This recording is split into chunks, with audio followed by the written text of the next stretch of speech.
What happened? Oh my God! Sebuah pesawat penumpang dan helikopter militer Black Hawk tabrakan saat mendarat di Bandar Udara Nasional Ronald Reagan, Washington, Amerika Serikat pada Kamis 30 Januari 2025 waktu setempat. Informasi tersebut dikonfirmasi oleh Badan Penerbangan Federal atau FAA. Diketahui kecelakaan pesawat dan helikopter itu terjadi ketika sebuah pesawat jet regional yang berangkat dari Wichita, Kansas menabrak helikopter militer Black Hawk saat mendekati landasan bandara. Dikutip dari skynews.com pada Kamis 30 Januari 2025, pesawat itu dikabarkan sedang mendekati landasan pacu 33 di Bandara Nasional Reagan, Washington sekitar pukul 9 malam waktu setempat atau sekitar pukul 2 pagi waktu Inggris. Lokasi kecelakaan dilaporkan berpusat di Sungai Potomac dekat bandara.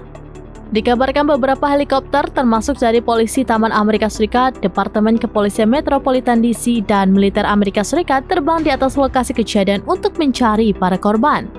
Polisi setempat mengatakan bahwa operasi pencarian dan penyelamatan multilembaga sedang berlangsung.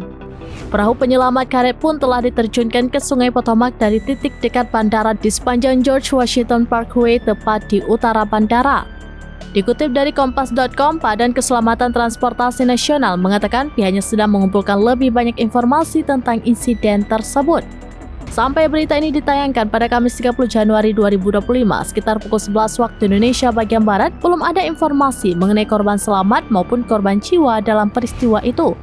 Tetapi semua jadwal lepas landas dan pendaratan di Bandara Nasional Ronald Reagan, Washington sudah dihentikan sementara. Tribun Network masih terus mencari informasi terkait perkembangan insiden tersebut.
Download Tribun X sekarang, menghadirkan lokal menjadi Indonesia.